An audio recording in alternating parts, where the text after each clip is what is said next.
Charlie, full-size humanoid robot, and the name of Charlie means cognitive humanoid autonomous robot with learning intelligence. The abbreviation, so the name is Charlie. Actually, it has two versions. The first version is the first humanoid robot of the United States. This is second version, the upgrade version. And actually, it's a soccer player. Now he is a world champion. He plays soccer? Plays soccer. And he's a world champion, wow. Called Robotics. Okay. Robotics is an autonomous soccer playing game.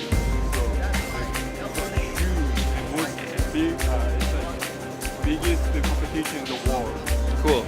More than 40 countries participating, and more than 3,000 engineers work on it, and it's cool. You can Google it. Anyhow, Cool. he won and beat all teams. So anyhow, that's that. And technically, it used the dynamic cell motors. It's a robotics company made that. They sell that, and we use some gear train to increase the torque like that.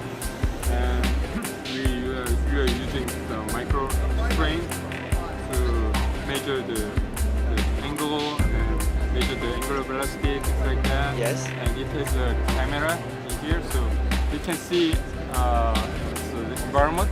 So to play a soccer, you should recognize what is the ball and where is the goal, things like that. And we made some vision program, so make it autonomous. Excellent. Good job.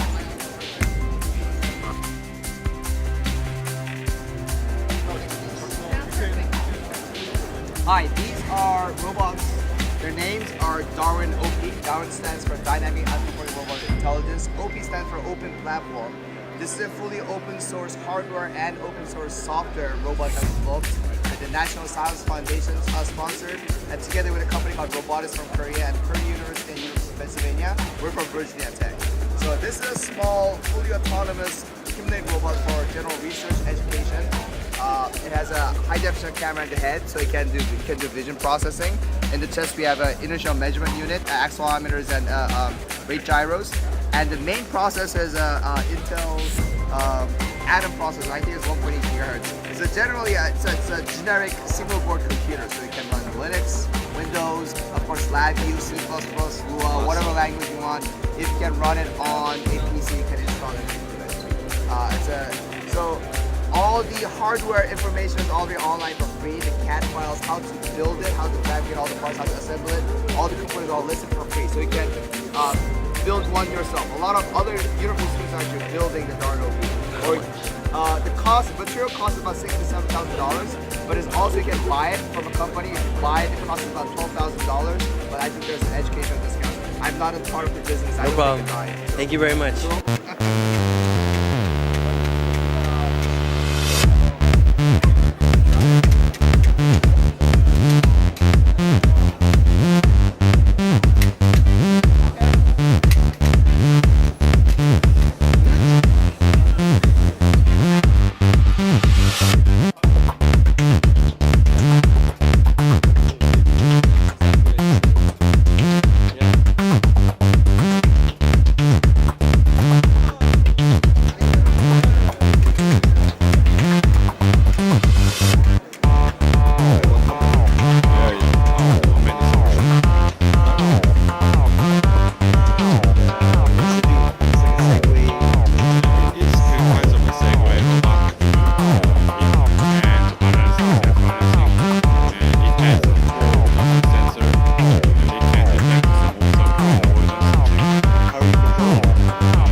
So this is my truck that I use to go out in the field.